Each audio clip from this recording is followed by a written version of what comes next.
नमस्कार दोस्तों, मैं Sindhu Manish triple S astro में आपका स्वागत करता हूँ। हम अभी राशियों के संदर्भ में बात कर रहे हैं कि मैं पढ़ा चुका हूँ पहले भी आपको, लेकिन उसके संदर्भ में बात इसलिए कर रहा हूँ कि ताकि आपको एक बार रिवाइज हो जाए और समझने के काबिल हो जाएं कि किस तरह से राशियों को हमको देखना है। अगर वो लग्न में और चंद्र राशि में हो तो किस तरह से अनुमान लगा सकते हैं। पिछले 2 एपिसोड में हमने मेष राशि और वृष राशि के बारे में बात किया था। आज हम लोग मिथुन राशि के बारे में बात करेंगे। मिथुन राशि बुध की राशि है। बुध ज्ञान के कारक हैं, आगे बताऊंगा। ग्रहों पर जब मैं चलूंगा तो बुध के बारे में डिटेल से बताऊंगा कि बुध के पास किन किन चीजों का कारकत्व है और क्या क्या चीज आपको दे सकता है। लेकिन फिर भी बुध बुद्धि के प्रतीक हैं और बुद्धि है तो सब कुछ है। तो हम लोग बुध पे न चलते हुए मिथुन राशि पे चलते हैं।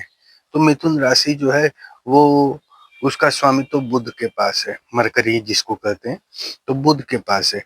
तो बुध से ज्ञान मिलता है, बुद्धि मिलती है। तो ये ज्ञान का भी एक बड़ा अच्छा राशि है। बुध जो है विषम राशि है।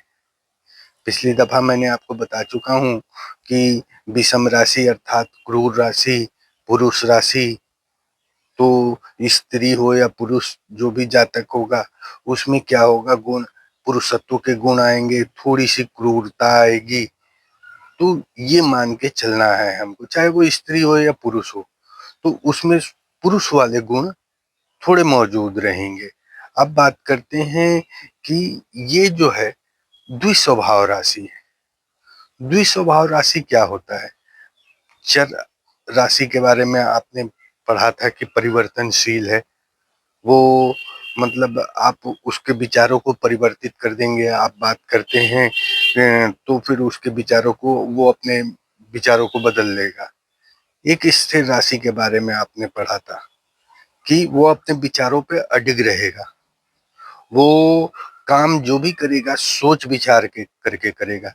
चर राशि जो है कोई भी काम करेगा तो वो तुरंत करेगा और जल्दी काम निपटाने की फिराक में रहता है।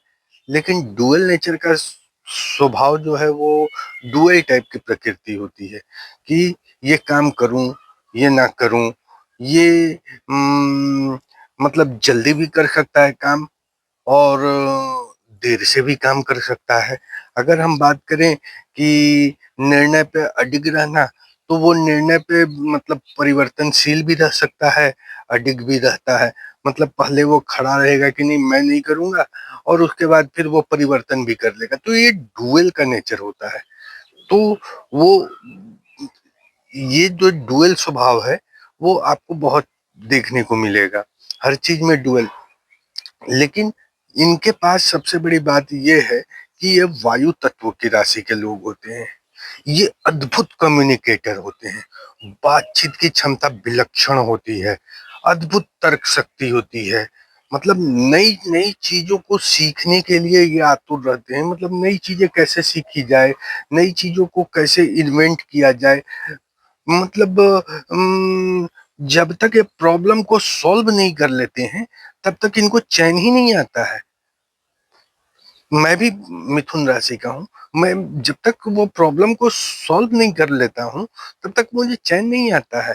अगर बात करूं तो ये अपनी सीक्रेट जो है वो किसी को नहीं बताते हैं। दूसरों की जानने की कोशिश करते हैं लेकिन ये अपनी सीक्रेट नहीं बताते हैं।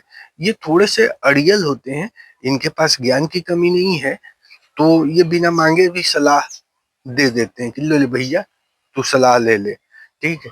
अब हम बात करें कि मिथुन राशि जो है वो उसमें क्या है कि इसमें कौन सी प्रकृति पाई जाती है। इस इनमें त्रिदोष की प्रकृति पाई जाती है। अगर हम बात करें, पित्त होता है, एक वात वायु होता है और एक कफ होता है। लेकिन मिथुन राशि में इन तीनों के गुण पाए जाते हैं। अगर कोई मिथुन राशि जो है वो अगर लग्न होगा या फिर राशि होगी, तो अगर वो डॉक्टर के पास जाएगा तो डॉक्टर भी ये नहीं समझ पाएगा कि इसको किस प्रकृति का मतलब बीमारी है, क्योंकि ये तीनों दोष को समाहित कर लेता है। अगर डॉक्टर के पास पता रहे कि ये है, इनको अक्सर देखिएगा कि डॉक्टर्स ज्यादा चेंज करने पड़ते हैं, क्योंकि इनमें त्रिदोष जो है वो है। तो वो पित्त भी हो सकता है, वात वायु भी हो सकता है, इनको कफ भी हो सकता है। एक डॉक्टर के पास गए तो पता चला कि भैया ये बीमारी है, टेस्ट करवा दिया, वो उसको दवा दिया, लेकिन वो ठीक नहीं हुआ। दूसरे तो फिर दूसरे के पास गया, तो इनकी बीमारी भी बड़ा थोड़ी देर से पकड़ में आती है। अगर हम बात करें तो अगर जाति वर्ण व्यवस्था की बात करें तो ये जाति के शूद्र होते हैं। अब शूद्र हैं, ये समाज में सेवा करने के लिए जाने जाते हैं, श्रम और सेवा से समाज में सहायक होते हैं। ये श्रमशील होते हैं, मतलब काम करने वाले होते हैं। ये कला कौशल में निपुण होते हैं। अगर हम बात करें तो ये पश्चिम दिशा इनकी दिशा मानी गई है। और थोड़े से अगर गुण की बात करें तो तमोगुण इनमें होता है, आलस्य, अज्ञान।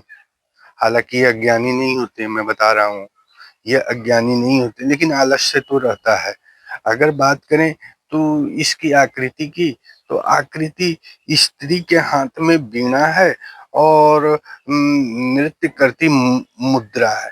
तो ये अगर बीना को देखिए तो संगीत से रिलेटेड करिएगा, और नृत्य करता हुआ मुद्रा है तो खेल कूद से भी आप को रिलेट कर सकते हैं, अर्थात ये मनोरंजन प्रिय हो सकते हैं, ये खेल कूद में रुचि लेने वाले हो सकता है कि इन क्षेत्रों में इनकी कैरियर बने। ठीक है। हालांकि अगर वायु तत्व के लोग हैं तो इनकी कैरियर जो है कि मीडिया प्रोफेशन में, एक्टिंग में, एक्टर में, इसमें इनकी जो है वो कैरियर हो सकती है। ये शीर्षोदय राशि के होते हैं, मतलब जिनका शीर्ष जब कोई भी प्लानिट जो है वो इधर से निकलता है, मतलब ऐसे अगर आर्क की तरफ से बढ़ता है तो इनका शीर्ष जो है सबसे पहले उदय दिखता है, मतलब दिखता है कि शीर्ष, तो शीर्षोदय राशि की है। ठीक है। और और क्या बात करूं, तो ये सारी चीजें। हाँ, इनका रंग जो है, शुभ रंग जो है हरा माना जाता है, हरा रंग है। और ये रात्रि बली राशि है, अर्थात अगर जातक का जन्म रात में हुआ है तो यह मतलब योग है इनके लिए। द्विपद है, मनुष्य है ये राशि मनुष्य है। तो मिथुन राशि के ये गुणधर्म है। अगर आप आपकी लग्न में ये राशि है या फिर आपके चंद्र राशि में ये राशि है, तो इन सब गुणों का समावेश आपको मिलेगा इसमें। अगली राशि हम लोग कर्क की बात करते रहेंगे। देखते रहिए ट्रिपल एस एस्ट्रो।